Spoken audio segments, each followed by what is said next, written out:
জগৎকে শিক্ষা দেওয়ার জন্য, নিজে ভগবান হয়ে জগৎ সংসারকে শিক্ষা দেওয়ার জন্য 108টা গুরু করেছিল। আজকে প্রভু আমার বৃন্দাবন লীলা সম্পন্ন করে নবদ্বীপে অবতীর্ণ হলেন। সেখানে আমার অদ্বৈত প্রভু তাকে হুঙ্কার করে এই জগৎ সংসার উদ্ধারের লাগে প্রভুকে আগমন করলেন। সেই দাপরে ভগবান শ্রীকৃষ্ণচন্দ্র গোপীদের সঙ্গে রাসলীলা করতেন। সেখানে গিয়ে অদ্বৈত প্রভু মানে ভোলানাথ উপনীত হলেন। রাসের চাকা বন্ধ হয়ে গেল। কেন বন্ধ হলো প্রভু তো জানে, আমার ভক্ত এসেছে আমাকে দর্শনের লাগে, কিন্তু তার মধ্যে সংসার তাণ্ডবে কামক্রোধ সমস্ত কিছুই পরিপূরক।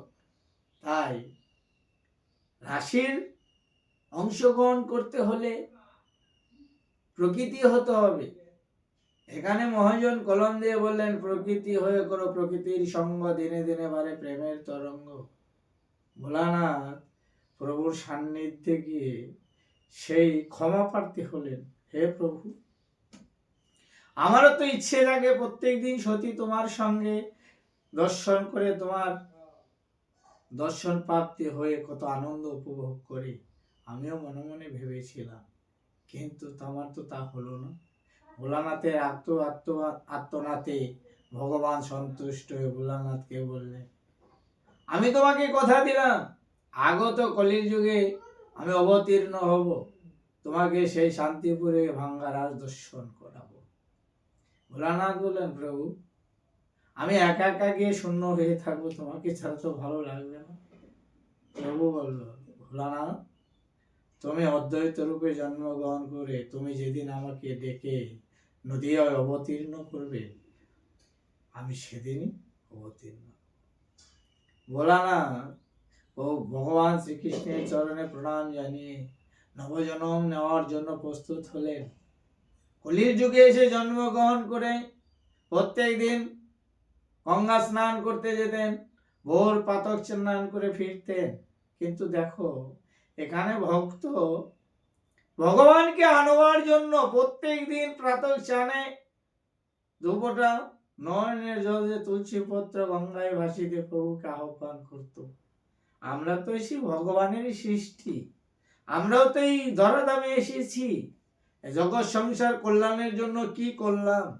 কই একদিনে তো প্রভুর নাম গুণগান করে প্রভুকে দ্বারে আনার জন্য আহ্বান করি নাই, প্রভুকে ভালোবেসে দেখি নাই, প্রভু ডাকলে আসে না, এটা সত্য। কেন? আমি ডাকার মতো ডাকতে পারি না বলে আসে না। প্রভু কথা দিয়েছে, যে ভক্ত আমাকে ডাকবে আমি তার গৃহে উপনীত হব। প্রত্যেকের দায়ী ভগবান সত্তা, তাকে জাগরিত করার জন্য প্রত্যেক দিন দুবোটা নয়নের জল ফেলে হা কৃষ্ণ প্রাণ কৃষ্ণ বলে যদি কাঁদা যায়, প্রভু তার সঙ্গে সান্নিধ্যে আসবে। এটা বাস্তব একবার ধ্রুব সত্য। অদ্বৈত প্রভু হুঙ্কার করতে করতে ডাকতে ডাকতে একদিন প্রভু অবতীর্ণ হলো। কোথায়? আমার মা শচী মাতার গর্ভ মাঝে। শচী মাতার গর্ভ মাঝে জন্মগ্রহণ করে কি লীলা করলেন প্রভু? জগৎ সংসারকে শিক্ষা দেওয়ার জন্য। এই যে গুরু কৃপা, হি কেবলম, এই গুরু কৃপা না হলে, গুরুর আশ্রিত না হলে, গুরুকে আপন ভেবে সেই যা নিজেকে উৎসর্গ করে না দিলে, গুরুর কাছে আত্মনিবেদন না করলে কৃপা হবে না।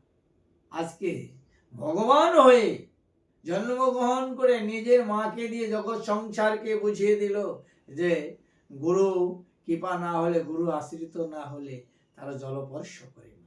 এটা কেন? ভালো জায়গা না হলে ভগবান অবতীর্ণ হয়। তবুও দেখো, আমার মতো অধমকে বোঝানোর জন্য, জগৎ সংসারকে বোঝানোর জন্য, অন্ধকার আচ্ছন্ন থেকে দূর করার জন্য, মানুষ হয়ে মানুষের কর্ম করার জন্য গুরু দিয়ে দীক্ষা দিলেন। যে যদি শুদ্ধতা তৈরি হয়, কণ্ঠে যদি মালা ধারণ করে ললাটে তিলক নেই, তাহলে তার মনুষ্যত্বটা মানুষের মতো পরিণত হয়। মানুষ কুলে জন্মগ্রহণ করে মানুষের কর্ম না করলে যেমন উদ্ধার পাওয়া যায় না, তেমন আচরণ করলে জন্ম অনুযায়ী কর্ম অনুযায়ী তাকে নরকে যন্ত্রণা ভোগ করতে হয়। এটা জগৎ সংসারকে বোঝানোর জন্য প্রভু লীলা ভূমিতে অবতীর্ণ হলেন। জন্মগ্রহণ করে দুদিন কান্না করছে না খাচ্ছে।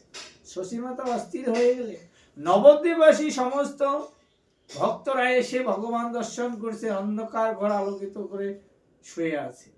সবাই বলছে এত সুন্দর সন্তান জন্ম দিয়েছে আমার শশীমাতা, সে খাচ্ছেও না কাঁদছে না, তাহলে কি হলো? শশীমাতা গোবিন্দের কাছে আত্মনিবেদন করে বলছে, হে প্রভু, সমস্ত সন্তানকে তুমি গৃহ ছাড়া করলে, যে সন্তানটি আমার গৃহে এসেছে সে কেন এমন অবস্থা? ভগবান মায়ের কান্না সহ্য করতে পারে না। যুগে যুগে কথা দিয়ে এসেছে ভগবান, আমি মাতৃ ঋণী, মায়ের কাছে ঋণী, ভগবান হয়ে মায়ের কাছে ঋণী হয়েছে। ভক্ত যদি ভগবানকে জঠরে ধারণ করে, মায়ের মতো এত প্রেম এত ভালোবাসা জগতে কেউ দিতে পারে। এই ধরা সতী ভগবান সেবা দিয়ে স্তন কেটে বন্ধক দিয়ে, মুদির দোকানে স্তন কেটে বন্ধক দিয়ে নারায়ণ সেবা দিয়েছিল। সেদিন নারায়ণ কথা দিয়েছিল, মা আমি তোমার সেবায় সন্তুষ্ট হয়েছি, আমি কথা দিলাম যুগে যুগে আমি তোমার কাটা স্তনে দুগ্ধ পান করে মাতৃঋণ শোধ করব। ভগবান কথা দিলেন। আজকে সেই জায়গায় ভগবান মায়ের গর্ভে কথা দেওয়া গর্ভে জন্ম নিয়ে আজকে মাকে দিয়ে জগৎ সংসারকে বোঝাতে চাইছে কি, যে গুরু আশ্রিত না হলে কোনো কিছুই সম্ভব। আমরা তো জগতে বসবাস করছি, গুরু বস্তু কি জিনিস সেটা আমরা বিশ্বাস করছি না, মানছি না। আজকে অদ্বৈত প্রভুকে প্রভু স্মরণ করে বলছে, অদ্বৈত তুমি আসছো না, আমি মায়ের কষ্ট সহ্য করতে পারছি না। অদ্বৈত বলছে, প্রভু তুমি এসেছো, আমাকে স্মরণ না করলে আমি কি করে পথ খুঁজে পাই? ভগবান অদ্বৈতকে ডেকে নিয়ে অদ্বৈত শশীমাতার গৃহে জগন্নাথ মিশ্রের গৃহে উপনীত হলেন। মা কাঁদছে অদ্বৈত প্রভুর কাছে, অদ্বৈত আমার সন্তানটি জন্মগ্রহণ করেছে, খাচ্ছে না, কথা বলছে না, তুমি একটা উপায় করে দাও। অদ্বৈত বলছে, মা তুমি গঙ্গা স্নান করে এসো। অদ্বৈত মাকে গঙ্গায় পাঠিয়ে দিয়ে প্রভুর সান্নিধ্যে গিয়ে বসলেন। প্রভু তাকে বলছে, তুমি এত দেরি করলে অদ্বৈত? প্রভু তুমি স্মরণ না করলে আমি আসি কি করে? এসেছো খুব ভালো করেছো, তুমি আমার মায়ের কর্ণে কৃষ্ণ নাম দাও। অদ্বৈত বলছে, প্রভু এটা তো আমি জানি না, তুমি না দিলে তো আমি কিছুই জানি না। অদ্বৈতের কর্ণে আমার ভগবান শ্রীকৃষ্ণ চৈতন্যদেব কর্ণে কৃষ্ণ নাম দিলেন, অনুমতি দিলেন, যাও আমার মায়ের কর্ণে কৃষ্ণ নামটি তুমি দিয়ে দাও। অদ্বৈত প্রভুর চরণে প্রণাম জানিয়ে মা শশীমাতার কর্ণে কৃষ্ণ নাম দেওয়ার সঙ্গে সঙ্গে ভগবান কেঁদে উঠল। ভগবান কেঁদে উঠল। মা দৌড়িয়ে গিয়ে সন্তানকে কোলে নিয়ে স্তনপান করিয়ে মায়ের হৃদয়ের জ্বালা দূরীভূত করল। ভগবান এখানে আমরা কতটুকু কি বুঝলাম? লীলা প্রসঙ্গে ভগবান কার গুরুদেব হলে? অদ্বৈত প্রভুর গুরুদেব আমার ভগবান শ্রী চৈতন্য, দুদিনের শিশু। আজকে সেই নাম শশীমাতাকে দিলেন, গুরুকে। তাহলে এখানে কাকে গুরু ধরবে? মায়ের গুরু যদি অদ্বৈত হয় তাহলে সন্তানটি গুরুদেবের কি হবে? কিন্তু এখানে দেখো কি লীলা, এখানে জগৎ সংসারকে বোঝালেন আমারও যে বন্ধু বাপরে সেই বন্ধু।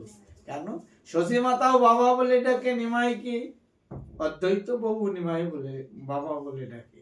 তাহলে এখানে ভক্ত ভগবানের সম্পর্ক শুধু এটাই, জগতের বন্ধু মানে সবার বন্ধু, আমারও বন্ধু, বাপের বন্ধু। আজকে ভক্ত ভগবানের মিলন ঘটিয়ে অদ্বৈতর দেওয়া কথাটা ভগবান দেখি মা শশীমাতার হৃদয়ে জ্বালা জড়ীভূত করার জন্য দেওয়া কথা ভগবান আজকে মায়ের দেওয়া কথা মায়ের কাছে বাধা পড়ে, মায়ের কাছে ধরা দিয়ে মায়ের করে বসে রইল, জগৎ সংসারকে বুঝিয়ে দিল গুরুই সর্বশ্রেষ্ঠ।